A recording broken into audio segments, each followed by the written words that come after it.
करखणा लाहे सुख न सुता कॾहिं, करखणा लाहे सुख न सुता कॾहिं, ओसीअड़ो आहे खावड़नि खे सदा पंध जो। अस्सलाम वालेकुम दोस्तो, बज़म महिराण जे स्टूडियो मां अवांजो होस्ट साले बबर ऐं असांजी जेका टीम आहे एडिटिंग टीम ऐं असांजी जेका रिकॉर्डिंग टीम मुस्तफ़ा ऐं मुर्तज़ा बबर तरफ़ां अव्हांखे सलाम पेश कजे थो।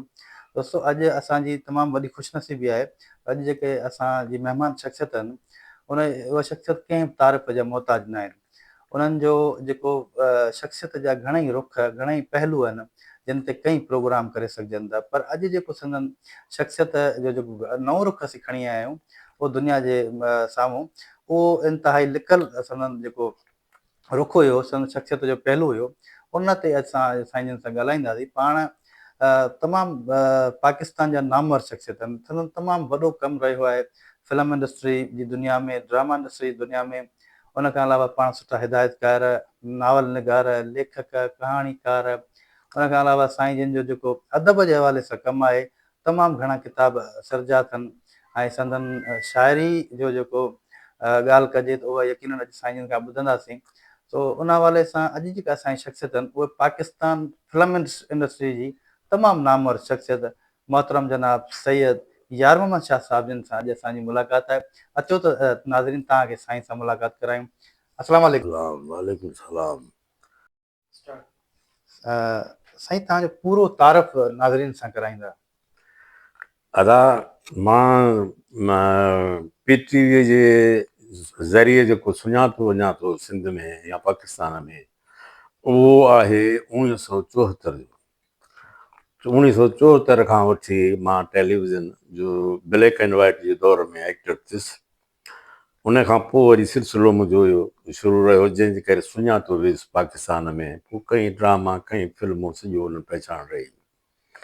पर असांजे दोस्तनि सां गॾु नंढे हूंदे खां दिलि विंदराईंदी, जेके नंढा स्टेज ड्रामा असां स्टेज टीवी स्कूल में कया, वरी ॿाहिरि निकितासीं त इहा तंज़ीम असां जेका ठाही उनजो नालो शाह कल्चर सोसाइटी मटियारी, जंहिंमें मटियारनि जा दोस्त मूंसां जेके क्लासी हुआ उनमें ग़ुलाम हुसैन मेमण, काज़ी सैफुद्दीन ऐं ज़हीर शेख, इसरार मुग़ल, पीर बहाउद्दीन, इहे सभु टीम हुई हिकिड़ी जिन गॾिजी शाह कल्चर सोसाइटी जे प्लेटफॉर्म तां केतिरियूं शयूं ॾिनियूं, जंहिंमें असां इन टीम समाज सेवक जो बि कमु कयो। माना हिते जे शहरी मसइलनि ते बि असीं पंहिंजा पंफलेट कढंदा हुआसीं ऐं माण्हुनि खे अवेयरनेस ॾींदा हुआसीं त भई तव्हांजे शहर जा ई मसइला आहिनि, अचो त गॾिजी पाण हल कयूं। पोइ उन में सभु इलाइक़े जे वॾनि माण्हुनि खे बि असीं साथ ॾींदा हुआसीं ऐं ॿिए पंफलेट में वरी उन्हनि जो शुक्रियो अदा कंदा हुआसीं ऐं मसाला ॿुधाईंदासीं त पाण हेतिरा मसाला रखिया, मां हेतिरा ख़तमु थी विया आहिनि, हिन न आहिनि तव्हांजे तावण सां। त अहिड़े नमूने सां उहा तंज़ीमूं जेके असां ठाहियूं पंहिंजूं, इन में शाह कल्चर सोसाइटी जो रूह शामिलु हो। बाक़ी नाला तंज़ीमनि जा Sindh Sujag Tehreek, Shah culture society, Matiari welfare organisation, इहे नंढा नंढा अदारा ठाहियासीं। पर दोस्तनि जो मंशूर साॻियो हूंदो हो त दिलि विंदराइण लाइ मुशाइरा बि कंदा हुआसीं ऐं नसर बि लिखंदा हुआसीं, मज़मून नवीसी बि कंदा हुआसीं, स्टेज ड्रामा बि कंदा। टीम असांजी उहा साॻी हूंदी हुई, जेका तक़रीबन मुंहिंजे हिन घड़ीअ ताणी गॾु हली। उन में ख़ासि करे काज़ी सिफ़ू वाला जन्नत नसीब करेसि, जेको आख़िरी ज़माने ताणी मूंसां ड्रामनि में बि गॾु हलियो। मुंहिंजो हिकिड़ो सीरियल आहे कफनपोश, उन में वीचारे कमु कयो, जेको असांजो नेट ते रखियलु आहे। बाक़ी ॿिया दोस्त वारे सां कॾहिं कॾहिं झलक का ॾेखारींदा, उन्हनि खे अहिड़ो शौक़ु न हूंदो हो ऐं पोइ उन्हनि असांजे ॿियनि कमनि में हिसो वरितो। शाह कल्चर सोसाइटी मटियारी में साईं जलाल शाह खे वञी समूरी टीम गॾी ऐं उन्हनि गॾिजी वरी उन सां गॾु समाजी सेवक खे प्रोग्राम खे जारी रखियो ऐं साईं बि उन्हनि जो साथ ॾिनो। माशाल्लाह इन प्लेटफॉर्म तां साईं खे अलाह तबारक ताला एतिरी पज़ीराई ॾिनी जो अॼु हू माशाल्लाह हिकिड़ो सूबाई असेंबली मेंबर बि थियो, वज़ीर बि थियो। उन खां पोइ अॼु वरी GDA जो हिकिड़ो उहिदेदार पिया आहे। संदसि फर्ज़ंद हिन शहर जो टाउन कमेटी चेयरमैन आहे। असां संदसि चेयरमैनी खां वठी संदसि लाइ हिकिड़ो माहौल खड़ो कयोसीं, जंहिंमां पोइ अवेयरनेस माण्हुनि खे बि मिली, साईं खे बि मिली, जेको थियो। उन खां पोइ असांजा साथी जेके आहे उन्हनि मां जेके ड्रॉप थींदा विया ऐं मूं जेको सो पाकिस्तान फिल्म इंडस्ट्रीअ जे चेयरमैन तोणी 97 में वञी पहुतुसि, जो इन इंडस्ट्रीअ जे लाइ मूं पहिरीं जॾहिं सिंधी फिल्मूं ठाहियूं त सिंधी फिल्मुनि जे लाइ हिकिड़ो अदारो ठाहियोसीं, जंहिंमें कोशिशि इहा आहे त हुकूमत असांजी मदद करे ऐं सिंधी फिल्म साज़ खे, सिंधी फिल्म इंडस्ट्री खे पंहिंजे पेरनि ते बीहारियूं। त मुंहिंजी इहा लिखणी पढ़णी जेका बि हूंदी हुई न, त उहा कराचीअ खां वठी लाहौर ताईं हूंदी हुई, त लाहौरियुनि खे इहा मुंहिंजी ॻाल्हि वणंदी हुई। ऐं इहा वणंदी त हुननि मूं ते एतमार कयो। पाकिस्तान फिल्म्स प्रोड्यूसर्स एसोसिएशन जी जॾहिं चूंड थी तॾहिं मूंखे चयूं त तूं बि चेयरमैन हेॾा। पोइ आउं 1997 में पहिरियों दफ़ो हिननि जी फिल्म आल पाकिस्तान फिल्म प्रोड्यूसर एसोसिएशन जो चेयरमैन चूंडुसि, ऐं उहो बि उन ज़माने जे नाले वारे पंहिंजो डायरेक्टर मलिक आहिद, जेको नवाज़ शरीफ़ जो एडवाइज़र हो लाहौर में। ऐं पोइ मूं उन्हनि जी टीम खे उन्हनि खे शिकस्त ॾेई पहिरियों सिंधी माण्हू जेको पंहिंजो हिन में कामयाबु थियुसि। जो मूंखे यादि आहे त मां अला हयाती ॾेसि साईं मुस्तफ़ा कुरैशी उते मुंहिंजी हिन पज़ीराई पई थी, तारुफ़ पिया ॾियो त पाण। ऐं मूं जेको पंजाबियुनि खे चयो त असांजी सिंधी फिल्मूं तव्हां कॾहिं बि पंजाब में कोन हलायूं हूंदियूं, असीं तव्हांजी पंजाबी, पश्तो, उर्दू हर फिल्म खे सिंध में पज़ीराई ॾियूं था ऐं किरोड़नि रुपयनि जा कमाए अचनि था, जंहिंमां तव्हांजी फिल्म इंडस्ट्री अची ॼमनि। असांजी फिल्म हिकिड़ी बि हलाइण लाइ तयारु न आहियो। पोइ हुननि चयो त तूं हलाए। पोइ मूं सिंधी फिल्मी फेस्टिवल पंजाब में मुक़ररु करायो।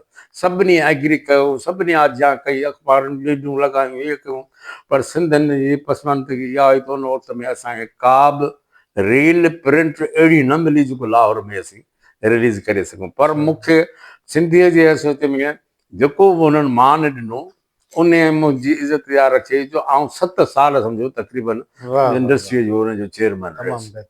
पर इंडस्ट्री रही कान्हे का हींअर, उहा इंडस्ट्री न रही आहे। ऐं अहिड़े नमूने सां जेको सो फिल्मी सफ़र मुंहिंजो ऐं अदबी सफ़र बि जारी रहियो ऐं टीवीअ राइटर सफ़र बि जारी रहियो। तंहिंमें अलाए केतिरा लिखियमि ड्रामा। मिसाल ॻाल्हि चए छॾियो 3 साल हलियो न, त हुन 3 सालनि में मंज़ूर कुरैशी हो प्रोड्यूसर। हाला में जेको शो थियो, मखदूम साहिबनि पाण तालवाला साईं चीफ गेस्ट हुआ, त उन में मंज़ूर कुरैशी इहो अनाउंस कयो त चए छॾियो जो ॿियो नालो यार मोहम्मद शाह आहे, जंहिं समय खाका ॾिना पर कॾहिं बि पंहिंजे नाले जी तक़ाज़ा न कई। अहिड़े नमूने सां उन खां पोइ पीटीओ जा ॿियो ड्रामो मज़ाया ख़ाक जो प्रोग्राम रसियस, उर्दूअ में सुन तो सही, उर्दूअ में सच सच गया बच टीवी सीरियल मुंहिंजी। अहिड़े नमूने सां हर ईद प्रोग्राम। साईं यार यको तव्हांजो त जेको मंज़र ते हिकिड़ो जेको पहलू शख़्सियत जो, उहो त सदाईं असां वटि हिकिड़ो आर्टिस्ट, बहितरीनु आर्टिस्ट तौरु रहियो आहे। अदब जे हवाले सां तव्हांजी जेका पहिरीं विख ऐं तव्हांजो वॾो कमु आहे, उहो कॾहिं खां शुरूआति आहे अदब जी? अदब जी निशिस्तूं हिन मटारी शहर में असांजा दोस्त जेके असां सां गॾु शाह कल्चर सोसाइटीअ में हुआ, ख़ासि करे साईं पीर बहाउद्दीन, उन्हनि वटि शहर शाइरीअ जा माहौल हूंदा हुआ। उन में वञिबो हो, हुते रहमिस रांदि थींदी हुई। पोइ उन ते माण्हू सभु पोइ त ॿिया आज़माई कंदो हुओ, विचली असांजी गॾिजणु थींदियूं हुयूं। बहरहाल नंढे हूंदे लिखणु पढ़ण सां त मुंहिंजो शौक़ु रहियो, पर अदब सां वॾो चाह रहियो आहे। ऐं नंढे हूंदे हुन ज़माने में हिकु जहिड़ा दोस्त पाण में गॾिजी शाइरी मुक़ाबिला कंदा हुआसीं, पुॼाईंदा हुआसीं। पर अॻिते हली मुंहिंजो वरी शाइरी रुझान एॾो वधी वियो जो मां फिल्मूं जेके ठाहियूं उन्हनि जा गाना, उन्हनि जूं धुनूं टेलीविज़न ते तक़रीबन 100 जे अंदरि मुंहिंजा पंहिंजा गाना, 100 जी धुनूं उहे हलंदियूं हूंदियूं। ऐं ॿिया असां मज़ाया प्रोग्राम जे कया, चेचटो वग़ैरह, खिल भोग रस चस, त उन्हनि में मुंहिंजा मज़ाया गाना बि हूंदा हुआ, जंहिंजी शाइरी, जंहिंजी धुनूं मां पाण ठाहींदो हुउसि। वाह साईं वाह, तमामु बहितरीनु। माना कलमी पोरियो हुजे माण्हुनि जो, या जेके वॾा प्लेटफॉर्म आहिनि, सिंधी अदबी संगत आहे, या ॿिया के तव्हां अहिड़ा डिपार्टमेंट ठाहिया हुजनि अदबी हवाले सां, आर्टिस्टनि जे हवाले सां, उन्हनि जो थोरो तारीफ़ कराइजो। हिकिड़ो त 1964 में मूं मैट्रिक पास कई। 1964 त 64 तोड़ी जेके बि कॉलेज स्कूल जा दोस्त हुआ, जिन में नाले वारा दोस्त मुंहिंजा इसरार मुग़ल मरहूम, ग़ुलाम हुसैन मेमण, ऐं इहे दोस्त जेके गॾु मूंसां पढ़िया हुआ, उन्हनि सां गॾिजी पहिरीं त असां मुतासिर थियासीं हिकिड़ो ड्रामे खां जेको काज़िन कयो हो। त उहो उन बंगले में, नाना काजी जे बंगले में ड्रामो थियो, त उहो राति जो उते ॾिसणु वियासीं। त या पहिरीं कोशिशि उन्हनि जी हुई, जंहिंमें असां ॾिठो त यार उन्हनि खां ड्रामो त हो पर हिकिड़ी ॿाराणी तरीक़े जी ॻाल्हि हुई, जो विड़िया पिए पाण में दोस्त सेब जी क्रिया स्टेज ते, जेको मेन कैरेक्टर वेठो उन जे अच्छा अॻियां मतिलबु हिकिड़ो गबड़ सॿड़ सभु जो ड्रामो थी वियो हुयो। बहरहाल हिमत हुननि जी वॾी हुई जंहिं मूंखे इंस्पायर कयो। सही मां ओॾी महिल ई राति जो अची राति विच में कापी खणी ओॾी महिल हिकिड़ो ड्रामो लिखियो, वाह वाह स्टेज ड्रामो लिखी सुबुह साण गुलाम सिंध खे वञी घरां उथारियो, हुनखे उथारे हुनखे चयमि बाबा हीउ ड्रामो पाण खे अॼु जो अॼु करिणो आहे। स्टेज ड्रामा हुनजो ईअं कीअं मूं चयो तूं लिख, पोइ मूं हुन कारबान ते रखिबो, कापियूं ठाहिण लाइ 3-4 पना स्क्रिप्ट जा हुनखे वेही लिखारायो। 11 बजे ताईं असां ड्रामो उहो लिखियो। उन लिखण खां पोइ वरी कापियूं कढियोसीं ऐं जेके एक्टर खयासीं उहे सभु पंहिंजी टीम हुई जेका उहा ठाहीसीं, ऐं अदारो जेको उन जो नालो उन ई घड़ीअ में असां रखियो, शाह कल्चरल सोसाइटी मचैरी। शाह कल्चर सोसाइटी में पोइ 1964 में 1964 में सही। पोइ उन खां पोइ अॻिते हली सफ़रनामो असांजो फ़न जो ऐं समाजियत जो इहो शुरू थियो। पोइ असां मटियार जे शहर में इलाइक़े जे मसइलनि खे हल करण लाइ ऐं शहरनि में पाण खे ॿधी करण लाइ असां 15 ॾींहं प्लेटफार्म हैंडबिल कढंदासीं हिकिड़ो, जंहिंमें शहरनि खे इलाइक़े असांखे ॿुधाईंदासीं त पंहिंजा ई मसइला आहिनि ऐं अचो त पाण हिते जे वॾनि माण्हुनि सां गॾिजी इन्हनि मसइलनि खे पाण हल करियूं। पोइ उन वक़्त में मटियारी वेलफेयर ऑर्गेनाइज़ेशन जे नाले सां उहो अदारो समाजियत जो उहो वजूद में आंदोसीं। हाणे उन जे प्लेटफार्म तां असां माना इलाइक़े जे मसइलनि खे गॾिजी खयूं ऐं शहरनि असां सां भरपूर तावन कयो। अहिड़े नमूने सां शाह कल्चर सोसाइटी, पोइ मटियारी वेलफेयर, उन खां पोइ वरी असां पंहिंजो कैनवास वॾो करे सिंध लेवल ते वियासीं। त सिंधी वर्किंग क्लास जे नाले सां हिकिड़ो असां अदारो ॿियो ठाहियो, जंहिंमें माण्हू सॼी सिंध जा असां सां गॾु थिया आहिनि। उन्हनि सभिनी खे अपील कईसीं बाबा पंहिंजा इलाइक़े जा मसइला जेके आहिनि से तव्हां लिखो करो ऐं असीं हुनखे हाईलाइट कंदासीं अख़बारुनि में बि ऐं मूवमेंट में बि ऐं मुतलिका वॾनि माण्हुनि या ऑफिसर खणिया। पोइ इन में बि असां सिंध सुजाग तहरीक जे नाले सां यादि हुया त उहो हलायोसीं। उन में बि असां काफ़ी कमु कयो, पर बेसिकली असांजी शाह कल्चर सोसाइटीअ जो वॾो कंट्रीब्यूशन आहे। हुनजो एॾो वॾो कंट्रीब्यूशन आहे जो असां खणी हिते जेके ड्रामा कया या हैदराबाद में स्टेज ते ड्रामा कया, कराचीअ में पंहिंजा ड्रामा कया ऐं किताब जेके मूं छपिया, इहे सभु जा सभु शाह कल्चर सोसाइटी जे प्लेटफार्म तां। उन ज़माने खां वठी इहे दोस्त असांजो ज़हीर शेख, गुलाम हुसैन, इहे मुंहिंजा लिखारी हूंदा हुआ, आउं लिखाराईंदुसि, उहे लिखंदा हुआ। पोइ उन खां पोइ गॾिजी इसरार, गुलहसन शाह, मोहम्मद अली शाह, पीर बहाउद्दीन सरहदी, आगा अब्दुल जान सरहदी, पीर शहाबदी, ऐं उन ज़माने में इलाही मूंखे नाला दोस्तनि जा विसरी था वञनि, पर इलाही असांजा शहर जा काज़ी सैफुद्दीन त असांजो मेन हो। काज़ी सैफुद्दीन मुंहिंजी कंटिन्यूटी हो, हर ड्रामे में मुंहिंजो साथी हूंदो हो, जेके खणी वञी ऐं टेलीविज़न ते उन खे टीवी अदाकार करायोसीं। ऐं अहिड़े नमूने सां जेको अदारा ठाहिया असां वटि, उहे अहिड़े क़िस्म जा ठाहिया जो हाणे असीं जेको किताब कढूं सो बि शाह कल्चर सोसाइटी मतिलबु हुन जे नाले सां कढूं, शाइरी कयूं, प्रोग्राम करियूं, शो करियूं, फिल्मी फेस्टिवल कयासीं, ॿिया स्टेज शोज़ कयासीं, केस्टरा शो, जंगल के नाम, एक शाम, इहे वॾा ओपन एयर थिएटर में कयासीं, नुमज सिनेमा में कयासीं, टंडो आर्ट में कयासीं। त इहे सभु जा सभु जेके शाह कल्चर सोसाइटी जे प्लेटफार्म तां ऐं उन दौर जे मुंहिंजे साथियुनि सां गॾु, उन्हनि जे सहकार सां, उन्हनि जे तावन सां गॾिजी एॾा प्रोग्राम कयासीं जो सॼी सिंध लेवल ते असांखे पज़ीराई मिलंदी हुई, अचिया थींदी हुई, असां वटि माण्हू ईंदा हुआ। त सिंधी अदबी संगत जे हवाले सां तव्हां कॾहिं हुन जा हिसा रहियो या जेका शाख खुली? रिसेंटली ताज़ो पीर बहाउद्दीन वारनि हिकिड़ी निशस्त रखी, हुन में ॿुधायूं उन्हनि कुझु दोस्त सिंधी अदबी संगत जा जेके आउं रुॻो उन्हनि खे पढ़ंदो रहंदुसि, पर कॾहिं बि उन्हनि जी तनज़ीम जो उहिदो या कार्ड बि न थिए। हिते पीर बहाउद्दीन वटि हिकिड़ी गॾिजाणी थी, हुन में रिसेंटली मूंखे ॿुधायो वियो त असां 2 ग्रुप। मूं चयो यार इहे ग्रुपनि वारे कम में आउं कोन हथु विझंदुसि, आउं अची वियो आहियां, ठीकु आहे तव्हां सां वेठो आहियां, पर मुंहिंजो इहो कमु न आहे त तव्हां सिंधी अदबी संगत हेॾी वॾी पुराणी थींदी आहे, हाणे हुनखे तव्हां अधु अधु करियो। ऐं 2 ॼणा थी विया त हाणे माना 2 ठाहियो, पोइ वरी ॿिया 2 कावड़वा, वरी 2 ॿियो ठाहींदा, इहो त वरी साॻियो कमु थियो। पाण सिंधी माण्हू हिक ॿिए कांच पटण में लॻा पिया आहियूं। त सिंधियुनि जो ॿुधो अथव न, खूह ते मलाइकत कोन बीठा चूंडई पंहिंजो हिक ॿिए खे दसींदा चङो सिखी रहंदा। वेंदा। इन करे जो असां उन शइ खां परे भॻल आहियूं। बाक़ी हिते अजरक जेका आहे असांजी सिंधी, जी। उन में मुंहिंजो वॾो पोरियो आहे। अच्छा। पहिरियों पोरियो इहो आहे जो सिंधी अजरक जेका असांजी असली अजरक आहे, जी जी। उन जे ख़िलाफ़ हिकिड़ो माहौल ठहियो। अली जीरन जी अजरक जेका हैदराबाद में ठहंदी हुई ऐं हितां वठी वेंदा हुआ माण्हू, असांजे मज़दूरनि खे खारे कारखाना वीरान कयूं, असांजी सिंधी अजरक खे ख़तमु कयूं। पोइ उते वञी उन्हनि अली जीरन जी पुराणी जेका तेज़ाब, उन में ज़हर तूतियो पए थो, उन में लूण वारो तेज़ाब पए थो, उन में अलाए अहिड़ियूं शयूं पवनि थियूं जेको इस्तेमालु करण सां ई माण्हूअ खे बीमारी थींदी रहंदी। पोइ असां कोशिशि कई, मीर रसूल बस गवर्नर सिंध जो थियो वीचारे, उन मूंसां तमामु घणो साथ ॾिनो। सिंध लेवल ते असां मूवमेंट्स खे हलायो त इहा अजरक बंदि थी वञनि, असांजी सिंधी अजरक जो वजूद खे क़ाइमु रखियो वञे। पर माण्हुनि खे खपे सस्ती शइ। अजरक जे मुहांडे अॼु माण्हू 100 रुपए 150 रुपए वठनि पिया, जॾहिं त असली अजरक करे बाफ़्ते ते हूंदी सा बि 3000 खां घटि नथी मिले। हीअ मिले थी 300 रुपए में ऐं ठहे थी 30 मिंट 25 मिंटनि में ठहे थी वई। मुंहिंजी डॉक्यूमेंट्री आहे इन ते ठहियल, असली अजरक नकली अजरक ते मुंहिंजी डॉक्यूमेंट्री ठहियल आहे। पोइ उन अजरक खे बचाइण लाइ, कारखाने खे बचाइण लाइ ऐं मज़दूर खे बचाइण लाइ मूं काफ़ी हद थोरी तहरीक हलाई।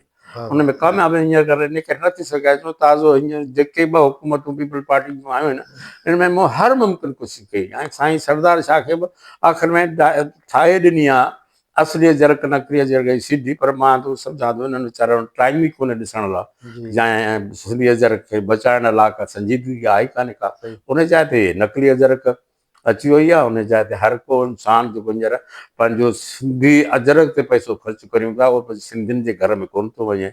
जेके उहे ठाहिनि था उहे असांखां पैसो वठनि था, उन असांजो पौर बि ख़तमु करे छॾियो, मज़दूर खे बि मारे छॾियो ऐं इहो असीं ख़ुशि आहियूं त सस्ती थी वई अजरक। साईं अरुण, कहिड़ा कहिड़ा वॾा एवॉर्ड तव्हांखे मिलिया आहिनि? पाकिस्तान टेलीविज़न जे तरफ़ां मूंखे 2 एवॉर्ड मिलियल आहिनि। निगार फिल्म्स एवॉर्ड जो हिकिड़ो एवॉर्ड मूंखे मोहबिशी तां मिलियो।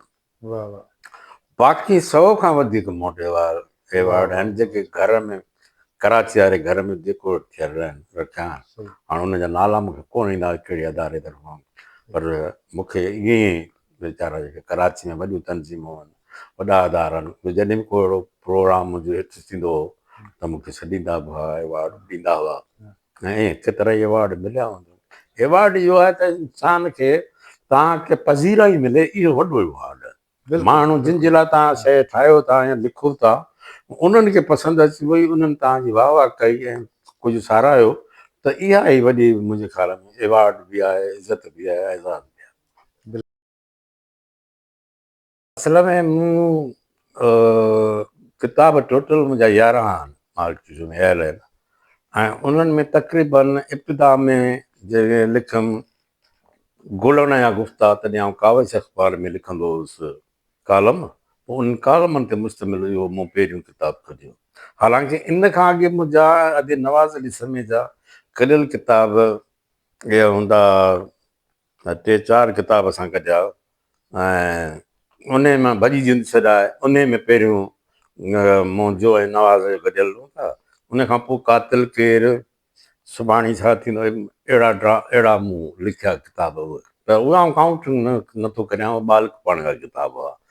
उन खां पोइ संजीदगीअ सां जीअं हाणे किताब मुंहिंजा आया आहिनि 11 किताब आहिनि। उन्हनि में ज़ाती स्टोरी बि आहे, पंहिंजी ज़ाती स्टोरियूं बि आहिनि ऐं कालम लिखंदो हुउसि, उन्हनि ते मुश्तमिल किताब बि आहिनि, नाविल लिखियो अथमि, नाविल बि आहे ऐं सिंधीअ में मूं वधीक लिखियो आहे बनिस्बत उर्दू अख़बारुनि में कालम रहियो आहियां।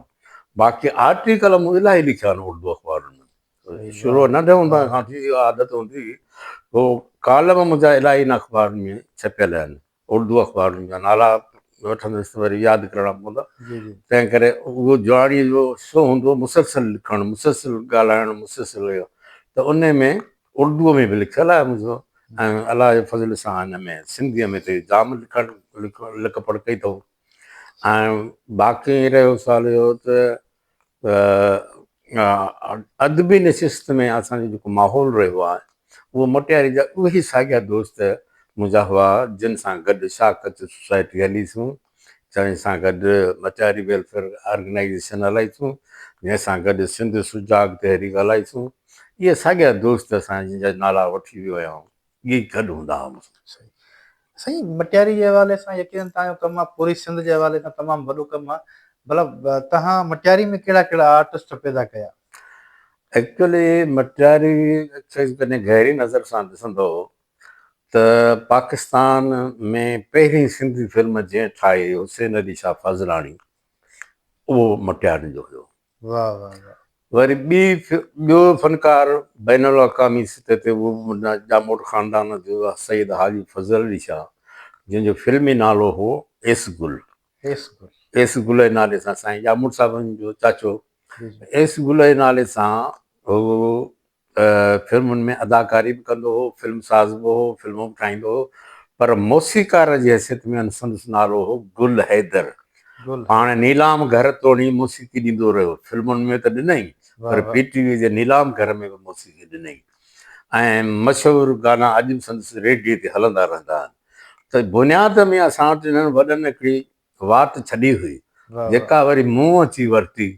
पोइ ॿिन्ही ॼणनि वटि जेको पंहिंजी ज़िंदगीअ जो बचियल सरमायो हो, कैमराऊं, लाइटरूं ऐं ॿिया स्टैंड्स वग़ैरह, टेप रिकॉर्डर, सभु ॿिन्ही ॼणनि मूंखे ॾेई छॾिया। वाह वाह। अहिड़े नमूने सां सिंध में ठहंदड़ हिकिड़ो ॿियो आफ़्ताब मगी हुया सखर में, उहो बि फिल्म साज़ हो, हुन मुसाफ़िर फिल्म ठाही, उन बि सामान मूंखे ॾिनो कराराए। आउं त अॻिते हलियो वियुसि हलियो, वरी PTV ॾांहुं ड्रामनि में हलियो वियुसि हलियो। पोइ वरी जेको सो मूं जॾहिं सिंधी फिल्म अली गोर ठाही, त पोइ वरी फिल्मी माहौल मुंहिंजो ॿियो कराची में ॿियो माहौल ठही वियो हलियो। पोइ सिंधी दोस्त मुंहिंजा जेके बि हुआ, उहे मूंसां गॾु जेके बि हुआ, उहे गॾु मूंसां ॾींहुं राति हूंदा हुआ, त उन्हनि खे आउं साॻियो ड्रामनि में बि कास्ट कराईंदो हुउसि, PTV जे ड्रामनि में। वाह वाह। उन्हनि में मटियार मां जेके दोस्त मूंसां गॾु हलिया, जेके बि दोस्त मूं स्क्रीन ते आंदा, उन्हनि में झलकूं जेके हुयूं थोरियूं थोरियूं। मिसाल जी ॻाल्हि, कफन पोश ड्रामो मूं ठाहियो, त उन में साईं जलाल शाह सां वॾो ताउन कयो, साईं ख़ुदा निशाह सां वॾो ताउन कयो, ऐं असां उन्हनि जे बंगले में ई ॾींहुं राति शूटिंग कई। पोइ उन में साईं जलाल शाह खे बि कमु करायोसीं, ऐं साईं अनवर शाह बि उन्हनि सां गॾु मूंसां एज ए महिमान अदाकार उन संदनी बंगले में शूटिंग कईसूं, त उन में अदाकारी बि करायोमांसि। अहिड़े नमूने सां साईं गुलहसन शाह या पंहिंजो अदु इसरार या अदु नवाज़, इन खे जॾहिं जॾहिं मुंहिंजा स्क्रीन प्ले ते ठहंदा हुआ, उन्हनि में झलकूं उन्हनि जी। सिराज ॾाढो सुठो एक्टर हो, मूं वटि कफन पोश में बि उहो आहे। अहिड़े नमूने सां मुन्नू जेको पंहिंजो असांजो नंढो ठेकेदार हो, उहो बि हो। वकार मंगवाणो, फिदा हुसैन बबर ऐं फिदा हुसैन बबर हो। जी जी। वकार मंगवाणो कोन हो। वकार मंगवाणो। यकीनन प्यार त फितरी अमल आहे, ऐं प्यार खां सवाइ त इंसान नामुकमिल आहे। साईं यार मुंहिंजो तव्हांखे भला को प्यार थियो कॾहिं, कंहिंसां इश्क थियो?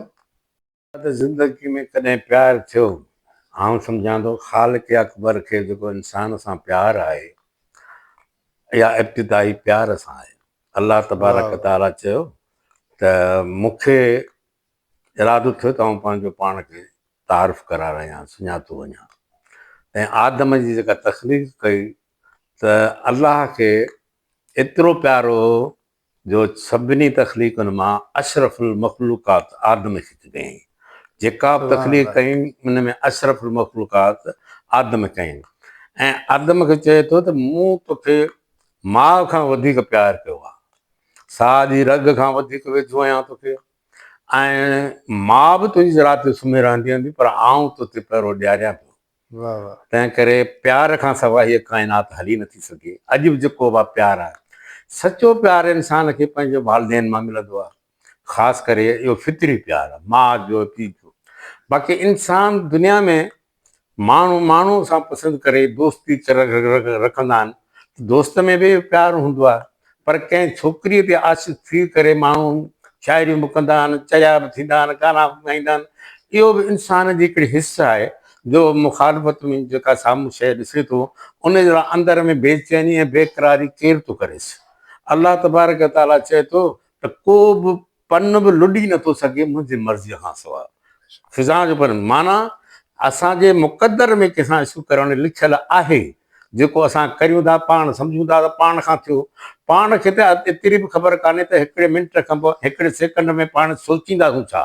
जॾहिं पाण खे आयासीं ॼावासीं पंहिंजी मर्ज़ी सां कोन, मरंदासीं पंहिंजी मर्ज़ी सां कोन, त इहो सभु कुझु अलाह करण वारो आहे। बाक़ी रहियो सुवाल त प्यार ई इंसान खे उहो पैदा कंदो आहे अंदर में उहे ॻाल्हियूं जेके हूंदियूं न आहिनि। पोइ प्यार में जेको ॾुख थींदो आहे, विछोड़ो थींदो आहे, तकलीफ़ूं थींदियूं आहिनि, इंतज़ार थींदा आहिनि, इहे कैफ़ियतूं इंसान जे घाड़े ते लाला साईं पैदा कयूं त इंसान खे घड़े घड़े पुख़्तो पको कंदी आहे। मां प्यार खां सवाइ हली नथो सघां। अॼु औलाद जो प्यारु आहे, बचनि जो प्यारु आहे, कल्ह अमा जो मूंसां प्यारु हो, उहा जान छॾे वई, त विकी दुनिया में कोन को वरी इश्क जे नाले सां प्यारु अॻिते हलियो। त बहरहाल हिकिड़ो सचो प्यारु इंसान सां थींदो ई थींदो आहे। वाह वाह वाह वाह वाह वाह वाह वाह वाह। साईं औलाद कहिड़ो आहे? मुंहिंजो औलाद में 2 पुट 2 धीअरूं। हिकिड़ो पुटु जेको वॾो सो कराची टेलीविज़न ते एज ए प्रोड्यूसर बि रहियो ऐं अॼुकल्ह ज़मींदारी संभाले थो। संदसि पुटु अली अब्बास मुंहिंजी शूटिंग एडिटिंग इहे सभु उहा कंदो रहंदो आहे। ॿियो पुटु जेको आहे अमार यासिर, उहो लेबर में डिप्टी डायरेक्टर आहे लेबर डिपार्टमेंट में, उहो ज़मींदारी बि संभाले थो। मूंखे 2 नियाणियूं, 3 जूं शादियूं कराए छॾीसीं। अलाह अलाह ख़ैर इहो रिटायर ज़िंदगी गुज़ारियूं पिया। इन्हनि बचनि खे दुआऊं करियूं पिया त अलाह साईं असांजे बचनि खे हिदायत वारो करे। औलाद जो मतलब फन ऐं अदब सां को लाड़ो? मुंहिंजो जेको वॾो पुटु आहे उहो बेसिकली उहो पंहिंजो लिटररी माण्हू बि आहे ऐं मीडिया सां तइल्लुक़ु रखंदड़ उहो माण्हू आहे। जीअं टीवीअ ते नेशनल टीवी ऐं गॾे जेके हलाए 7 साल हुन ते पूरो कयो। वाह वाह वाह। ऐं पर उन खां पोइ हुन सां हिकिड़ो वाक़ियो थियो, हुनजो फर्ज़ंद जेको गुज़ारे वियो, मथां किरी पियो। पोइ उन खां पोइ साईं छॾे अची वेही रहियो ज़मींदारी समय। पर साण अॼु बि नेट ते ॾिसणु, सर्च करणु, पोइ मज़हबी ॻाल्हियूं, तारीख़ी ॻाल्हियूं, अॼु जी सियासत जूं ॻाल्हियूं, इहे सभु हुन वटि इल्म में आहिनि।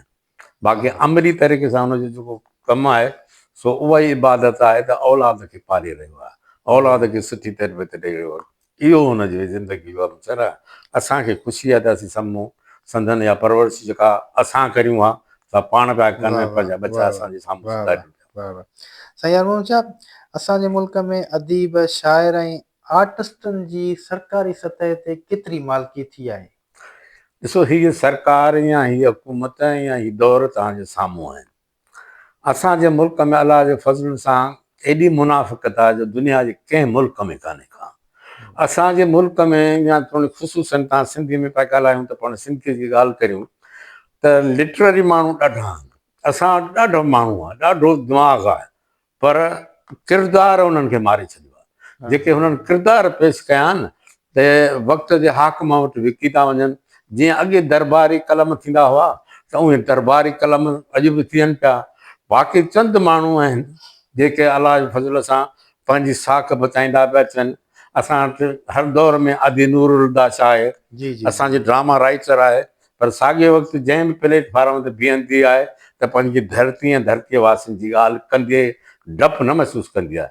अहिड़ा सिर्फ़ु चंद राइटर ॿिया बि आहिनि जेके शाइरी बि कनि। मिसाल कनि हिन मरियात जेको अलाह साईं जन्नत नसीब करेसि, आकाश अंसारी, इन्हनि सुजाॻी ॾींदड़ शाइरी बि कयूं। रसूल बस परीजी वारनि सुजाॻी ॾींदड़ नसरुल्लाह पेश कयो। अॼुकल्ह जे नौजवाननि में जेको हले पियो अयाज़ पली जो आहे, उहो राइटर बि सुठो आहे, पंहिंजो मुक़रर बि सुठो आहे। अहिड़े नमूने सां चंद माण्हू अहिड़ा आहिनि। पर हुकूमत जिन वटि आहे तिन में साईं सरदार अली शाह कंहिं ज़माने में कालम लिखंदो हो, उन ज़माने में आसिम कालम लिखंदा हुआ। पर साईं धरतीअ जी अवेयरनेस सुठी रखे थो ऐं असेंबली में सुठियूं तकरीरूं साईं जी कया। पर प्रैक्टिकल में त साईं हिन हुकूमत में ई त फाथल आहे न। पोइ जेको हुकूमत जो रवैयो हूंदो साईं खे मजबूरन उनजो हिसो बणिजणो पवंदो। इन करे असांजे अदीबनि फाज़लनि जी जेका बि साग पर घोर थिए पई, जेकॾहिं घटि आहे त बि दौर खां भायो, जेकॾहिं वधि आहे त बि दौर खे वाह वाह चओ। वाह वाह वाह वाह, सही, बिल्कुलु बिल्कुलु। यार मुंहिंजा असां इहे जेके सिंध जा अदीब आहिनि, शाइर आहिनि, आर्टिस्ट आहिनि, उन्हनि जे लाइ अव्हांजो कहिड़ो पैगाम हूंदो ऐं असांजे चैनल जे हवाले सां ॿ लफ़्ज़ असांखे? पहिरीं ॻाल्हि त हीअ मुंहिंजी मतियारनि जी बंगलो आहे, जिते आउं वेठो आहियां। मटियार जो ही बंगलो जिते पाण हींअर वेठा आहियूं जी जी साईं जी त असांजो दोस्त नवाज़ अली समूह जी जेको जी मुंहिंजो बिल्कुलु 50 सालनि जो दोस्त आहे बिल्कुलु इन खे आउं जेॾी महिल स्टोरी लिखाईंदुसि त इन जो वाइट पेपर जजा हूंदा अख़बार में लपेटे विझी ईंदा आहिनि जी जी स्टोरियूं असीं लिखंदासीं हू ईंदो 11 बजे त आउं 1 बजे ताईं असीं गॾु वेठा हूंदासीं का न का डेली स्टोरी शाइरी लिखा छॾींदासीं सही पर पोइ आस्ते आस्ते जेॾी महिल असां लिखणु अदबी दुनिया जे माहौल में खड़ियासीं कयासीं त पोइ असां पंहिंजी इहा शाह कल्चर सोसाइटी जेका असांजी मटियारनि जी हुई जेका हिते समाजी कम बि कंदी हुई ऐं शहर जे समूरे यानी तहलके खां वठी ज़िले ताईं बि असांजी जदोजहद हुन में रही ऐं मटियार जा दोस्त सभु हुन में शामिल आहे पोइ नवाज़ अली समूह मूंखे चवंदो ऐं उहो अख़बार वारो हो न मूंसां गॾु निकिरी कोन सघंदो कराची सही वराची हली कोन सघंदो सही पोइ आउं हुनखे चवंदुसि यार तूं हल त 2-3 ॾींहं कढियल चए न हला कंदो त टीवी हिते ईंदी ऐं तव्हां हिन बंगले मां टीवी हलाईंदो डायरेक्ट वाह वाह वाह त उन ज़माने में त इन ॻाल्हि जो तसवुरु मूंखे कोन हूंदो त ईअं पोइ थी सघे वाह थो वाह पर हींअर जॾहिं सोशल मीडिया ते लाइव वेठा ॻाल्हायूं ऐं दुनिया खे ॿुधे वाह वाह त इहो हुनरी ॻाल्हि सची थी पई त दोस्तनि खे इहो अर्ज़ु आहे त हिन मां भरपूर फ़ाइदो वठो ऐं सॼी दुनिया बि फ़ाइदो वठे बिल्कुलु त बिल्कुलु जेके ॼाणू फनकार आहिनि जिन खे घुर्बल मुआवज़ो नथो मिले या जंहिंजा उहे हक़दार आहिनि उहो नथो मिले ऐं मुआशिरे में कमु बि नथो मिले त उहे कोशिशि कनि त पाण में कुझु ॾुतड़ दोस्त सां गॾिजी सॾिजी बि बिल्कुलु हिकिड़ो नामियारो हिकिड़ो कमु ठाहिनि जंहिंमें चैनल बि ठाहिनि जंहिंमें मीडिया सां तलक रखी जेके बि शयूं आहिनि उहे गाना बजाना ड्रामा फिल्मूं इहे ठाहींदा रहनि सही त 4 पैसा ओतिरा न निकिरंदा पर घटि में घटि नो प्रॉफिट नो लॉस जे बुनियाद ते हुन जो शौक़ु अॻिते थियो पोइ का न का शइ फिल्म में या ड्रामनि में हिकिड़ी हिट थींदी आहे बिल्कुलु जेका माण्हू जे तरक़ीअ जो सबबु बनंदी आहे बिल्कुलु बिल्कुलु त असांजा दोस्त फनकारनि खे मुंहिंजी गुज़ारिश आहे त जेके ख़ुशूसन टीवी ऐं फिल्म सां तयारक रखनि था उहे गॾिजी सॼे हिन नई टेक्नोलॉजीअ मां फ़ाइदो वठनि उहो गॾिजी सॾिजी कोशिशि कनि छो त हाणे असांजे सीनियर दोस्तनि खे उहा बुकिंग असांजो अदारो जेको असांजो घरु हो सो पइजी पाकिस्तान टेलीविज़न हाणे उन्हनि वटि मेकिंग आहे ई कान्हे का उहे बिल्कुलु ठाहीनि ई कोन बिल्कुलु था बिल्कुलु बल्कि हुनजो व्यूअर ई घटिजी वियो आहे ऐं सोशल मीडिया जो व्यूअर वधी वियो आहे त हिन सोशल मीडिया मां फ़ाइदो वठी ॿियनि वांगुरु पाण बि कनि यकीननि थी सघे थो त का न का यानी सॼी दुनिया जे ॿोलियुनि जा हलनि पिया सिंधीअ जा बि हलनि पिया हेतिरा चैनल खुली विया आहिनि हलिया पर का यादगार शइ केरु कोन थो ठाहे जेके माण्हू बिल्कुलु बाक़ाइदगी सां ॾिसनि बिल्कुलु लाज़मी आहे त करंट अफेयर त हलंदो बिल्कुलु करंट अफेयर त हर को माण्हू पर ॾींदो त करंट अफेयर साॻी एरिया जा माण्हू सभु हिकु जहिड़ो ॾींदा न बिल्कुलु करंट अफेयर माना पाकिस्तानी सियासत मुल्की सियासत इलाइक़े जी सियासत वॾेरे जूं ॻाल्हियूं इहे हूंदियूं त सभिनी वटि साॻियूं न सही भले हिते मौजूदु मटियार में हींअर 30 चैनल खुली विया हूंदा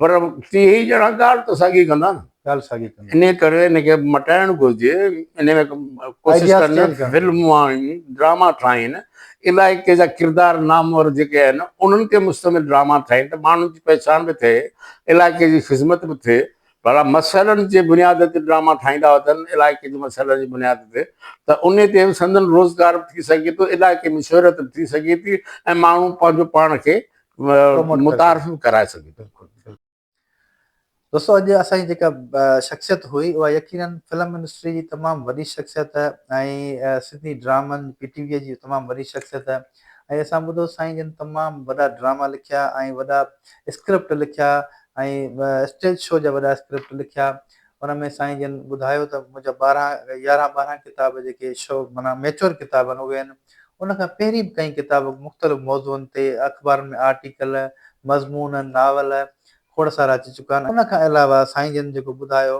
त हाणे यकीनन यादगिरी नथी रहे पर साईं जन मौसीक़ी जो तमामु वॾो कमु कयो ऐं पाण शाइरी बि कयूं तमामु बहितरीनु ऐं यकीनन उहा शाइरी असां तव्हां सां अॻिते हली कंहिं ॿिए में शेयर कंदासीं साईं यार मोहम्मद शाह पाकिस्तान जा तमामु वॾा आर्टिस्ट अदीब शाइर हुआ जिन सां अॼु असांजी मुलाक़ात हुई उहा अॼु हिते पुॼाणी ते पहुचे थी अव्हां सां वरी ॿिए प्रोग्राम ताईं वठंदासीं इजाज़त तेसिताईं अलाह भाई